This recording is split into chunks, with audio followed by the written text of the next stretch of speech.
nouvelle VOD, enfin, nouveau live Twitch qui servira de VOD pour YouTube. Cette fois-ci, le deck profile de Ragnar, donc joueur de l'équipe qui a fait top 1, comme vous le voyez sur le playmat actuellement, qui a gagné la Treasure Cup et qui a fini en récompense la Charlotte Pudding qui est juste incroyable.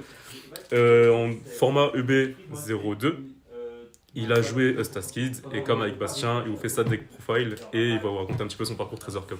Vas-y frérot. Alors, pour le deck, du coup, 4 searchers, c'est normal. 2 petits bloqueurs. 4 Hawkins, trop fort. 4 Nami, toujours trop fort aussi. 3 ça parce que j'ai envie de trash.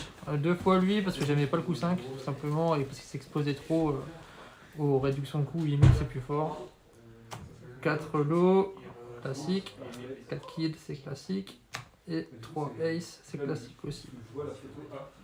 Les 2 K, Drake, 4 Capone, trop fort aussi. 4 celui-là parce qu'il est plus facile à trigger sur les événements, ramener un body. Une fois la Viola et 3 Shirahoshi, tout simplement parce que j'ai pas 4 Shirahoshi, du coup celle-là elle était très bien en tant que remplacement. 2 Punk parce que j'aimais beaucoup le fait de KO des coups 5 ou moins.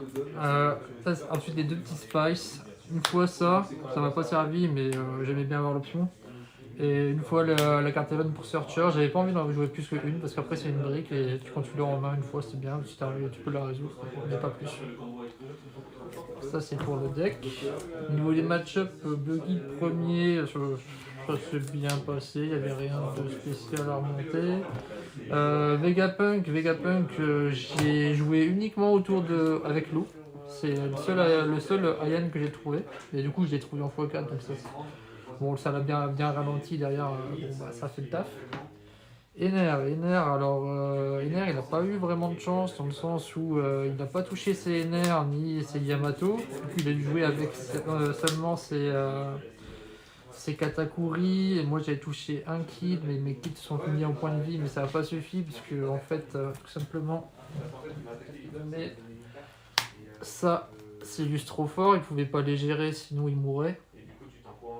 Bonnie, c'est le match-up que j'ai perdu. Je dirais juste... alors, il y a un manque de chance dans le sens où j'ai touché uniquement un loup et un ace, mais beaucoup trop tard parce que j'ai dû passer sur deux kills et pas mal de gros AM de son côté. Donc, bon, le match-up il était mauvais. Et Shanks pour le dernier. Non, Shanks c'est moi, je me justifie.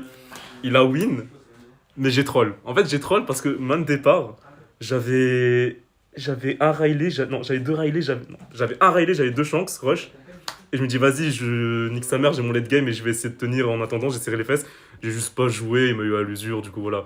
En fait, dernier round, 5ème round plutôt, quand j'ai vu table 1, table 2, c'était des gens de l'équipe, je me dis, vas-y, nique sa mère. J'étais content, j'étais fatigué, on était presque 23h minuit, donc j'ai juste joué comme ça, tu vois, j'ai pas spécialement réfléchi. Donc voilà, enfin, c'était plus du troll qu'autre chose, mais en tout cas, voilà, 4-1, GG à toi, frérot.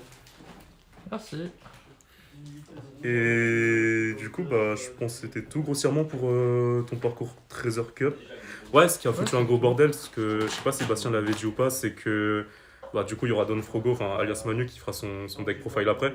C'est qu'ils étaient tous les trois en 4-1 et qu'en fait, il y a une espèce de triangularité. Ouais, En fait, c'est derrière, au niveau de la win, ça se joue au goal average en fonction de qui t'a affronté avant, qui était les mieux placés dans le parcours.